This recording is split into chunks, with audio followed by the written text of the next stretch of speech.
Doctor Agarwal's கண் மருத்துவமனை இலவச கண் பரிசோதனையை வழங்குகிறது. Book appointment now. 79வது சுதந்திர தினத்தை முன்னிட்டு நாகை மாவட்ட விளையாட்டரங்கத்தில் தேசிய கொடியினை ஆட்சியர் ஆகாஷ் ஏற்றி வைத்து காவல்துறை அணிவகுப்பு மரியாதையை ஏற்றுக்கொண்டார். கூடுதல் விவரங்களோடு இணைகிறார் செய்தியாளர் லெனின். வணக்கம் லெனின், விவரங்கள். இந்தியாவின் 79வது சுதந்திர தின விழா இன்று நாடு முழுவதும் கொண்டாடப்பட்டு வருகிறது. நாகை மாவட்ட விளையாட்டு மைதானத்தில் நடைபெற்ற சுதந்திர தின விழாவுக்கு நாகை மாவட்ட ஆட்சியர் ஆகாஷ் தலைமை தாங்கி தேசிய கொடி ஏற்றி வைத்து மரியாதை செலுத்தினார். பின்னர் காவல்துறை ஊர்காவல் படையினரின் அணிவகுப்பு மரியாதையை ஏற்றுக்கொண்ட ஆட்சியர் ஆகாஷ் மற்றும் மாவட்ட காவல் கண்காணிப்பாளர் செல்வகுமார் சமாதான புறாக்களை பறக்கவிட்டனர்.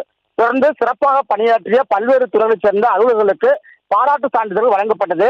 பின்னர் மாற்றுத்திறனாளிகள் நலத்துறை, தோட்டக்கலைத்துறை, கூட்டுறவுத்துறை உள்ளிட்ட 9 துறைகள் சார்பில் 60 பயனாளிகளுக்கு 94,37,000 ரூபாய் மதிப்பிலான நலத்திட்ட உதவிகளை ஆட்சியர் ஆகாஷ் வழங்கினார்.